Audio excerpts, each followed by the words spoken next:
ఆయన మాట్లాడేది చూస్తేనేమో జెన్యూన్గా ఉన్నట్టు కనబడుతుంది, కానీ అక్కడ జరిగేది చూస్తేనేమో తేడాగా ఉంటుంది. నిన్న జేసీ ప్రభాకర్ రెడ్డి మాట్లాడుకొచ్చినటువంటి మాట ఏంటి, అడిషనల్ ఎస్పీ మీద తీవ్ర స్థాయిలో విరుచుకుపడుతూ, నువ్వు ఎప్పుడన్నా యూనిఫామ్లో ఉన్నావా, యూనిఫామ్లో ప్రజలకు ఎందుకు కనిపించవు, నీకు ప్రోటోకాల్ ఉంది కదా, యూనిఫామ్లో ఉండాలి కదా, ఈవెన్ కలెక్టర్ లాంటి పెద్దవాళ్ళని కలిసేటప్పుడు కూడా ఒక క్యాజువల్స్ వేసుకుని వెళ్తావా, ఇదెక్కడ ప్రోటోకాలు, ప్లస్ నీకు రౌడీలను ఏమీ చేయలేవు, నువ్వు అరాచక శక్తులు ఏం చేయలేవు, చివరికి ప్రజలే కాపాడుకుంటున్నారు, ఇట్లాంటిదంతా చేస్తూ తుపాకీ నువ్వు చూపెడితే నేను తుపాకీ చూపెడతాను, ఇట్లాంటివన్నీ మాట్లాడుకోవచ్చు. వినడానికి ఇది జెన్యూన్గా ఉంటుంది.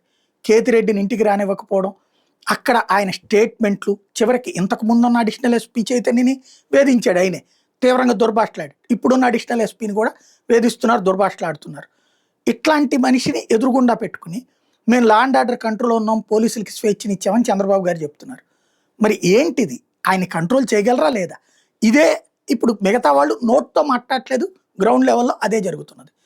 పోలీసింగ్ అన్నటువంటిది, జ్యుడిషియరీ పోలీస్ కనుక సక్రమంగా పనిచేయకపోతే అన్యాయం జరుగుతుంది, న్యాయానికి అన్యాయం జరుగుతుంది, చట్టం చచ్చిపోతుంది, ప్రజలు దారుణమైన ఇబ్బందులు పడతారు.